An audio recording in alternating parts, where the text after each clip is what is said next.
¿Ellos? ¿Quiénes son ellos? Bellocín bajó el tono de voz. Los brujos con manchas de arcilla, los lavapieles, los corredores de piel de lobo. En la penumbra Nora sintió un escalofrío. Junto a ella Smith-Buck se removió, inquieto. «Perdón, ¿qué ha dicho?», inquirió el periodista. «¿Ha dicho brujos?». Hubo un leve matiz en sus palabras que no pasó inadvertido para el indio. Este miró a Smith-Buck con gesto indescifrable en la creciente oscuridad. «¿Cree usted en el mal?». «Por supuesto». «Ningún Nankoweap normal mataría un caballo. Para nosotros los caballos son sagrados. No sé cómo llaman ustedes a las personas malas, a los seres malignos de su mundo, pero nosotros llamamos a nuestros lapapieles corredores de piel de lobo. Tienen muchos nombres y adoptan muchas formas. Están totalmente fuera de nuestra sociedad, pero toman las cosas buenas de nuestra religión y les dan la vuelta. Pueden pensar lo que quieran, pero los lapapieles Nankoweap existen y en Chilvá hay una fuerza que los atrae. Porque la ciudad era un lugar de hechicería, crueldad, brujería, enfermedad y muerte. Nora estaba escuchando sus palabras, los lapapieles. Su mente regresó al rancho del desierto, a la figura oscura y escalofriante que se había abalanzado sobre ella, al ser peludo que había echado a correr tras su camioneta por el camino de tierra, persiguiéndola. «Me pongo en duda la veracidad de sus palabras, señor Smith-Buck. En los últimos 2 años he visto cosas bastante extrañas con mis propios ojos, pero ¿de dónde vienen esos lapapieles?». Bellocín se quedó en silencio, con los brazos apoyados en las rodillas y las manos oscuras entrelazadas. Lió otro cigarrillo, dirigió la mirada hacia el suelo y permaneció inmóvil. El silencio se incrementó a medida que pasaban los minutos. Nora tan solo percibía el ruido que emitía el caballo al pastar sobre la hierba. Entonces, con la mirada todavía fija en el suelo y el cigarrillo sujeto entre los 2 dedos, el viejo habló de nuevo. «Para ser un brujo tienes que matar a alguien a quien ames. Alguien cercano, un hermano o una hermana, a tu padre o a tu madre. Los matas para obtener poder. Después, cuando entierran a esa persona, hay que desenterrar su cuerpo en secreto». Prendió el cigarrillo. «Y luego conviertes la fuerza vital de esa persona en mal». «¿Cómo?», susurró Smith-Buck. Cuando se crea la vida, el viento, Lei-Hei, la fuerza vital penetra en el cuerpo. En el lugar donde el viento entra en el cuerpo, provoca un pequeño remolino, como una onda en el agua. Deja esas marcas en la yema de los dedos de los pies y las manos, y también en la parte posterior de la cabeza. Los brujos cortan estas partes del cadáver. Luego las secan, las muelen y fabrican una especie de polvillo. Perforan el cráneo por detrás y hacen un disco para lanzar maleficios. Si la muerta es una hermana, el brujo practica el coito con el cadáver y utiliza los fluidos para fabricar otra sustancia pulverulenta. Se llama Alchi Bin Le Sal, la sustancia del cadáver incestuoso. «Dios mío», farfulló Smith-Buck. Se van a un lugar apartado por la noche, se quitan la ropa, se recubren el cuerpo con manchas de arcilla blanca y se ponen las joyas enterradas con los muertos, la plata y las turquesas. Colocan pieles de lobo o de coyote en el suelo a cada lado. A continuación recitan ciertas frases del canto del viento nocturno, pero al revés. Una de esas pieles se levanta del suelo y se les pega al cuerpo, y entonces adquieren el poder. «¿En qué consiste ese poder?», inquirió Nora. Bellocín encendió el cigarrillo. El ululato repetido de un búho resonaba con un aire lúgubre por los cañones infinitos. «Mucha gente Sobre todo nuestra gente cree que tiene el poder de moverse de noche, raudos como el viento, pero sin hacer ruido. Pueden hacerse invisibles, aprenden conjuros muy poderosos, maléficos para embrujar a la gente a distancia, y con la sustancia del cadáver son capaces de matar. Sí, ya lo creo que pueden matar. ¿Matar?, preguntó Smithback. ¿Embrujar a la gente? ¿Cómo exactamente? Si un lavapieles consigue algo del cuerpo de la víctima, ya sea saliva, pelo o una prenda de ropa sudada, lo colocan en la boca de un muerto para embrujar a esa persona, o a su caballo, sus ovejas, su casa, sus pertenencias. Pueden romperle sus herramientas, hacer que sus máquinas se nieguen a funcionar. Puede hacer que su esposa caiga enferma, que sus perros o sus hijos mueran. Hizo una pausa y el búho volvió a ulular, ahora más cerca. Embrujar a la gente a distancia, repitió Smithback. Moverse por la noche sin hacer ruido. Lanzó un gruñido y meneó la cabeza. Bellocín miró al escritor un instante, con ojos luminosos en la creciente oscuridad, y luego apartó de nuevo la mirada. Voy a contarles una historia. El viejo reanudó su discurso tras unos instantes de vacilación. Se trata de algo que me sucedió hace muchísimos años, cuando era un muchacho. Hace mucho, mucho tiempo que no se la cuento a nadie. Un ascua roja y ardiente se encendió en la oscuridad y el rostro de Bellocín se tiñó brevemente de un tono carmesí, mientras daba una calada al cigarrillo antes de proseguir. Era verano. Estaba ayudando a mi abuelo a llevar un rebaño hasta Escalante. Era un viaje de 2 días, de modo que nos llevamos el caballo y el carro. Paramos a hacer noche en un lugar llamado Roca de Sombra. Construimos una especie de corral con la maleza para las ovejas. Llevamos a pastar al caballo y luego nos fuimos a dormir. Hacia la medianoche me desperté de golpe. La oscuridad era absoluta, pues no había ni una sola luna ni estrellas. Tampoco se oía ningún ruido. Supe que pasaba algo malo. Llamé a mi abuelo, pero no obtuve respuesta, así que me incorporé y eché unas cuantas ramas al fuego. Cuando se reavivó, entonces lo vi. Bellocín dio una larga y pausada calada al cigarrillo. Mi abuelo estaba tendido boca arriba, sin ojos, le faltaba la yema de los dedos, le habían cosido la boca y le habían hecho algo detrás de la cabeza. El ascua roja del cigarrillo tembló en la oscuridad. Me levanté y arrojé el resto de la maleza al fuego que iluminó la noche. Entonces logré distinguir el cuerpo de nuestro caballo a unos 6 metros de distancia. Estaba tendido en el suelo con las tripas apelotonadas junto a él. Las ovejas del rebaño estaban muertas. Y todo esto, absolutamente todo, sin que se oyera ni un solo ruido. El puntito rojo se desvaneció cuando Bellocín apagó la colilla. Cuando el fuego estaba extinguiéndose, vi algo más, prosiguió. Un par de ojos rojos detrás de las llamas. Unos ojos en la oscuridad. Eso fue todo. Ni siquiera parpadearon, no se movieron, pero sin saber muy bien cómo, intuía que estaban acercándose. Luego oí un débil ruido, como un soplido. Una nube de polvo me impactó en la cara y los ojos empezaron a picarme. Caí hacia atrás, demasiado asustado para gritar siquiera. No recuerdo cómo logré regresar a casa. Me metieron en la cama con fiebre alta. Al final me subieron a un carro y me llevaron al hospital de Cedar City. Los médicos dijeron que eran fiebres tifoideas, pero mi familia sabía la verdad. Uno a uno, mis familiares fueron desapareciendo de mi lado, todos excepto mi abuela.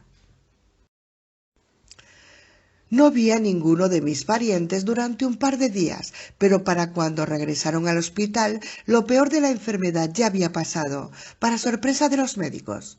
Se produjo un breve silencio. Luego supe dónde habían estado mis parientes. Habían regresado a Roca de Sombra y habían acampado allí. Se llevaron al mejor rastreador del poblado con ellos. Una serie de gigantescas huellas de lobo se alejaban del lugar del incidente y siguieron el rastro hasta un campamento apartado al este de Nancowea.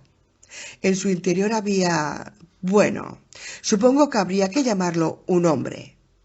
Era mediodía y estaba durmiendo. Mis parientes decidieron no correr riesgos. Le dispararon mientras dormía. Se interrumpió unos segundos y añadió: hizo falta una buena cantidad de balas. ¿Cómo supieron que había sido él?, preguntó Smithbag. Junto al hombre había un fardo de medicinas de hechicero. Contenía ciertas raíces, plantas e insectos, objetos tabú, utensilios prohibidos que solo utilizan los lapapieles. Encontraron sustancia de cadáver y encima de la chimenea hallaron varios trozos de carne secándose. Pero no lo entiendo. ¿Cómo? La pregunta de Miss Buck se perdió en la quietud de la noche. ¿Quién era?, preguntó Nora. Bellocín no contestó de inmediato, pero al cabo de un momento se volvió. A pesar de la oscuridad, Nora sentía la intensidad de su mirada.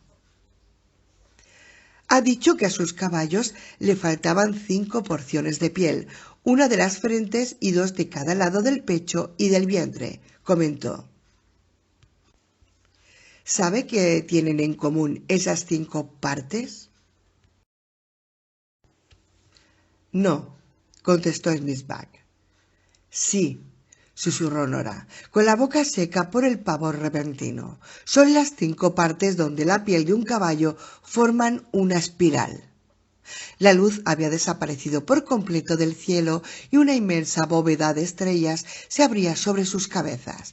A lo lejos, en algún lugar de la llanura, un coyote empezó a aullar y obtuvo la respuesta de otro coyote. No debería haberles contado nada de esto, dijo Bellocín. No me hará ningún bien, pero al menos ahora ya saben por qué deben abandonar ese lugar de inmediato. Nora respiró hondo y añadió: Señor Bellocín, muchas gracias por su ayuda.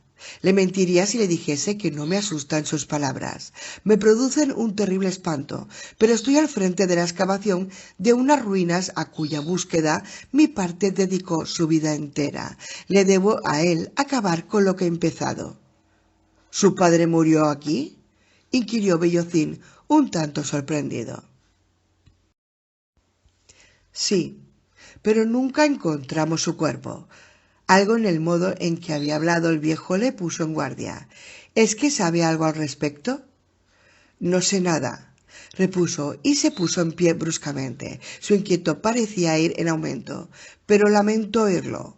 Por favor, recapaciten sobre lo que les he dicho. Dudo que podamos olvidarlo, señaló Nora. Bien, ahora creo que me retiraré. Tengo que levantarme temprano, de modo que me despediré de ustedes ahora mismo. Pueden llevar a pastar a los caballos al valle de abajo. Hay hierba en abundancia junto al arroyo. Mañana sírvanse el desayuno si quieren. Yo no estaré por aquí. No será necesario, empezó a decir Nora, pero el viejo ya estaba echándoles la mano. Luego se volvió y se afanó en preparar su saco de dormir. Creo que acaban de echarnos, susurró Smithbag. Regresaron junto a los caballos, los desensillaron y prepararon su propio campamento en el extremo opuesto de las pilas de rocas. Menudo personaje, murmuró Smithbag mientras desenrollaba su saco. Ya habían abrevado a los caballos, que ahora descansaban satisfechos cerca de allí. Primero nos asusta con toda esa cháchara sobre las lavapieles y luego nos anuncia que es hora de ir a la cama. Sí, contestó Nora, justo cuando la conversación había derivado hacia mi padre. Extendió su saco de dormir. No nos ha dicho a qué tribu pertenece. Creo que a los Nancowea. Por eso se llama así el pueblo. Algunas de las cosas que ha dicho sobre esos hechizos eran bastante asquerosas. ¿Tú te lo has creído? Yo creo en el poder del mal, respondió Nora a cabo de un momento. Pero la idea de unas criaturas ataviadas con pieles de lobo que van por ahí embrujando a la gente con polvos de muerto resulta un poco inverosímil. Los objetos que hay en Kibira valen millones de dólares. Creo más bien que nos enfrentamos a un par de mercenarios que juegan a ser brujos para asustarnos. Es posible, pero parece un plan bastante elaborado. Disfrazarse de lobos, cortar trozos de caballo. Ambos se quedaron en silencio y el aire fresco de la noche los envolvió en su manto. Nora se frotó los brazos por el frío repentino. No tenía ninguna explicación para lo que le había ocurrido en el rancho, con la figura peluda persiguiendo su camioneta, como tampoco para la misteriosa silueta negra que había salido huyendo de la puerta de su cocina, ni para la desaparición de Tarver. ¿En qué dirección sopla el viento?, le preguntó Smithback de improviso. La mujer lo miró con aire interrogador. Lo digo para saber dónde dejar mis botas, le aclaró. En la oscuridad Nora creyó ver una sonrisa burlona en la cara del periodista. Déjalas a los pies de tu saco. Y mirando hacia el este, contestó. Quizás así asustes a las serpientes de cascabel.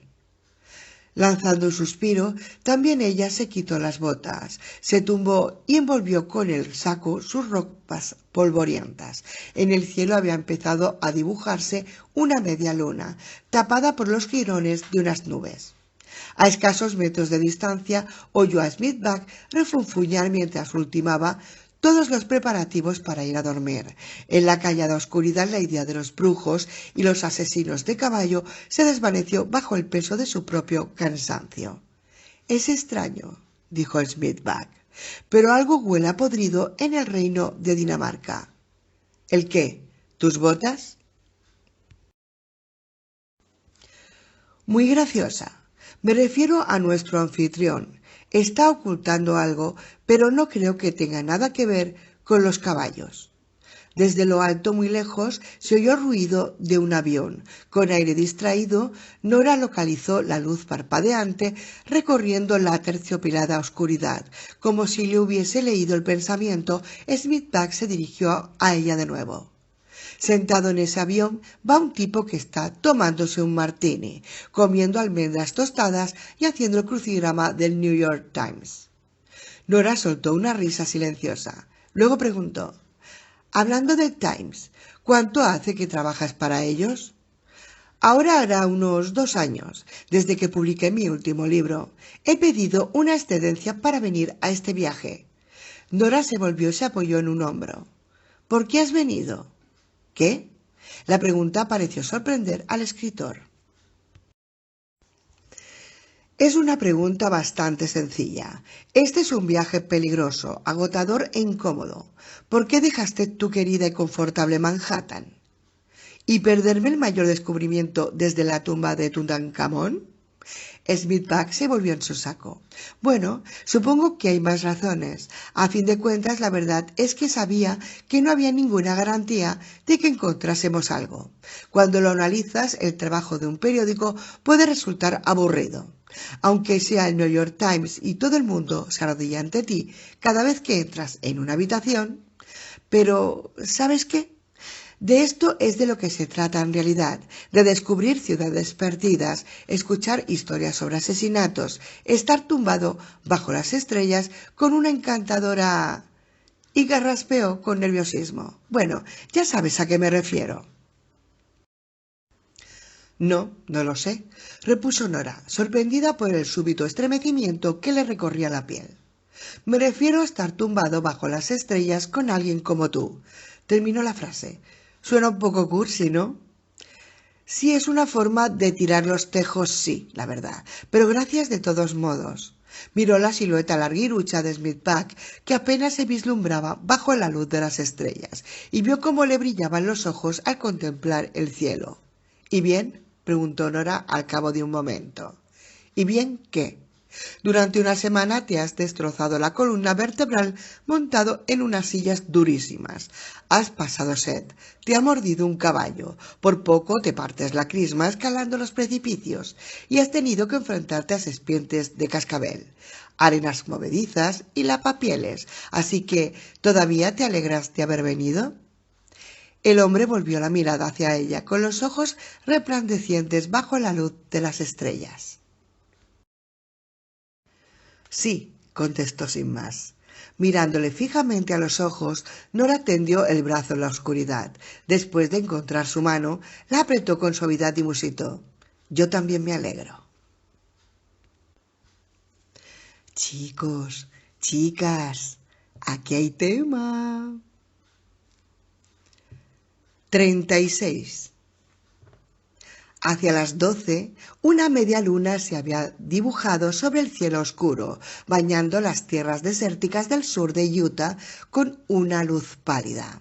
Al pie del lago Powell, el puerto deportivo de Wapea dormitaba en el silencio de sus motos acuáticas y casas flotantes.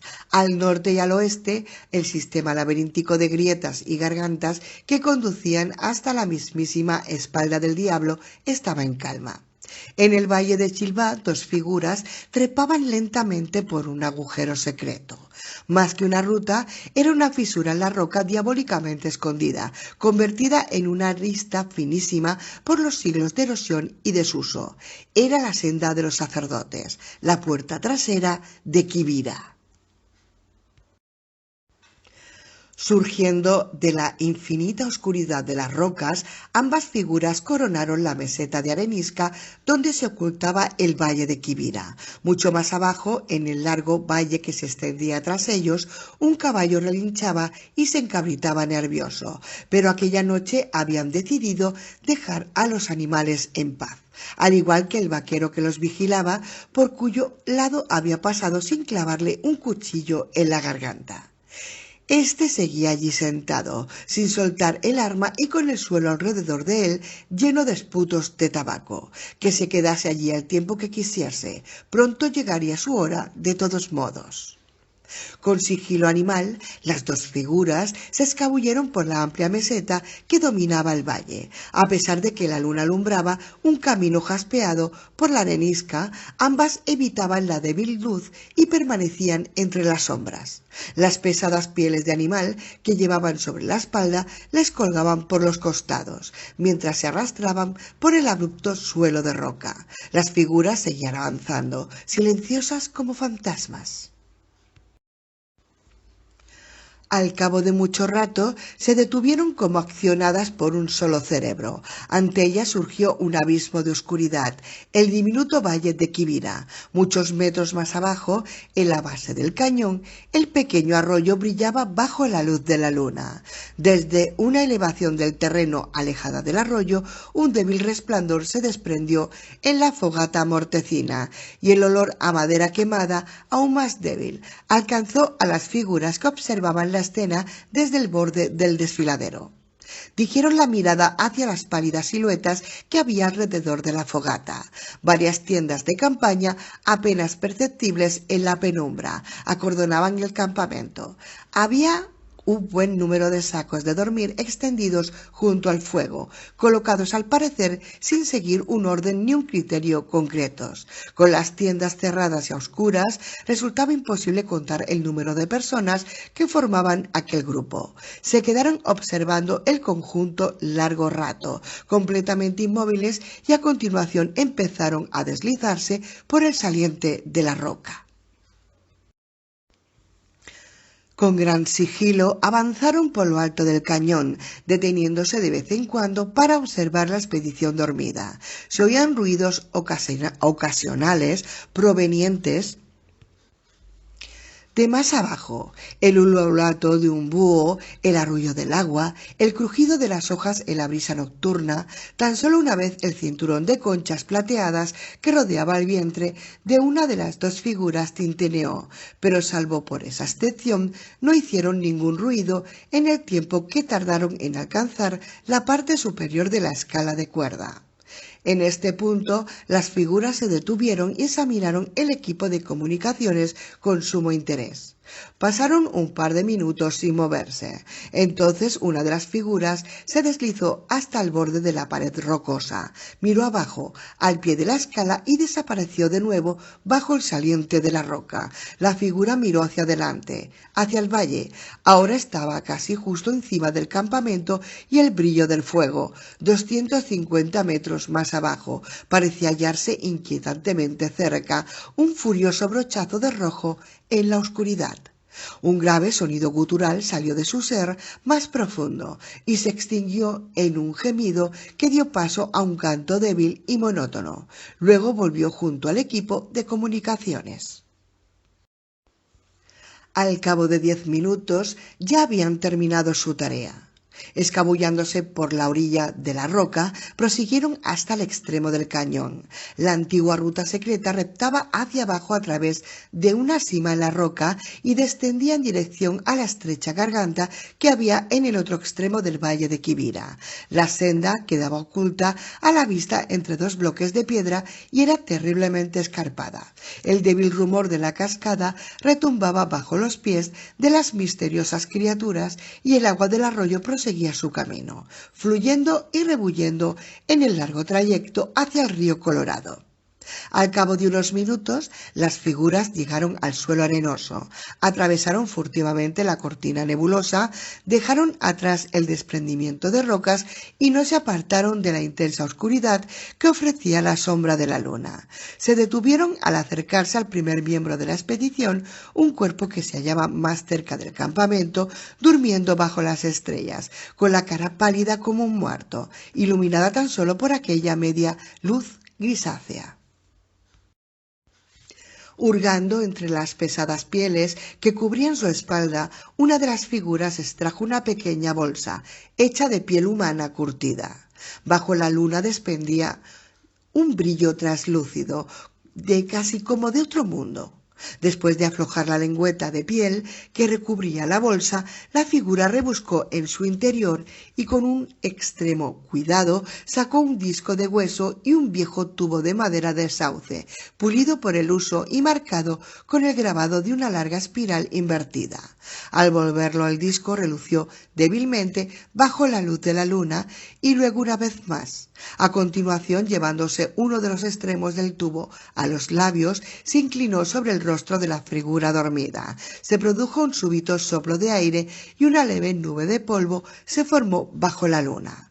Luego, como si fueran dos espectros, ambas figuras se retiraron de nuevo hacia la pared rocosa y desaparecieron una vez más entre las tenebrosas sombras. 37. Tosiendo, Peter Holroyd despertó de golpe de un desagradable sueño. Una brisa pasajera debía de haberle arrojado arenilla al rostro, aunque era más probable que se tratase del polvo acumulado a lo largo de la jornada anterior, pensó, todavía algo confuso por el sueño. Se limpió la cara y se incorporó. No había sido solo el polvo lo que le había despertado. Antes había oído un ruido, un extraño grito muy débil que el viento había arrastrado hasta allí, como si la mismísima tierra estuviese gimiendo. Podría haber pensado que había soñado con aquel ruido, solo que nada parecido habría existido nunca en su imaginación. Era consciente de que el corazón le palpitaba con fuerza. Agarrando el embozo de su saco de dormir, echó un vistazo alrededor. La media luna derramaba franjas recortadas de luz plateada sobre el campamento. Miró las tiendas y los bultos todavía oscuros de los sacos de dormir. Todo estaba quieto y en silencio. Su mirada se detuvo en un punto situado encima de un pequeño montículo a 20 metros escasos de la fogata. Normalmente era Nora quien ocupaba ese sitio, pero aquella noche se había ido con Smithback. Muchas veces durante aquellas noches desérticas, Holroyd se había sorprendido mirando hacia ella, preguntándose qué pasaría si se acercase a Nora para hablarle, para decirle lo mucho que aquello significaba para él, lo mucho que ella significaba para él, y siempre, invariablemente, acababa preguntándose por qué nunca tenía las agallas para hacerlo. Holroyd se echó hacia atrás, lanzando un suspiro. Pese a todo, aunque Nora hubiese estado allí, esa noche no deseaba hacer nada más que descansar. Estaba exhausto. Nunca en su vida se había sentido tan agotado como entonces. En ausencia de Nora, Sloan le había encomendado la tarea de eliminar un maremoto de arena y polvo que se había formado contra el muro posterior de las ruinas, no muy lejos del osario de Aragón. No entendía por qué tenía que cavar en ese lugar en particular, pues había numerosos puntos claves en la parte delantera de la ciudad que todavía debían explorarse. Sin embargo, Sloan había rehuido sus protestas dándole una rápida explicación acerca de que solían encontrarse muchas pictografías importantes en la parte posterior de los yacimientos Anasazi. Le había sorprendido la celeridad y el aplomo con que Sloan había asumido el mando tras la marcha de Nora, pero Aragón había estado trabajando a su aire en un apartado rincón de la ciudad, con gesto grave y sombrío. Al parecer había realizado otro inquietante descubrimiento y estaba demasiado concentrado como para prestar atención a otra cosa. En cuanto a Black, parecía perder por completo el sentido crítico en presencia de Sloan y estaba de acuerdo con todo cuanto hacía y decía la mujer. Así pues, Holroyd había estado desde la mañana hasta la noche con una pala y un rastrillo en la mano, y ahora tenía la sensación de que, aunque pasase un mes entero dentro de una bañera, no lograría quitarse todo aquel polvo del pelo, la nariz y la boca. Contempló el cielo nocturno, tenía un regusto extraño en la boca y le dolía la mandíbula. Un dolor de cabeza incipiente empezaba a martillarle las sienes. No sabía muy bien cuáles eran sus expectativas antes de emprender la expedición, pero sus ideas vagamente románticas sobre descubrir tumbas y descifrar inscripciones secretas no acababan de concordar con la penosa y extenuante tarea que había estado realizando hasta entonces. Por todas partes había fantásticas ruinas de una misteriosa civilización esperándoles, mientras ellos se limitaban a ubicar esto y catalogar aquello. Y por supuesto a mover montones de arena, no había que olvidarlo.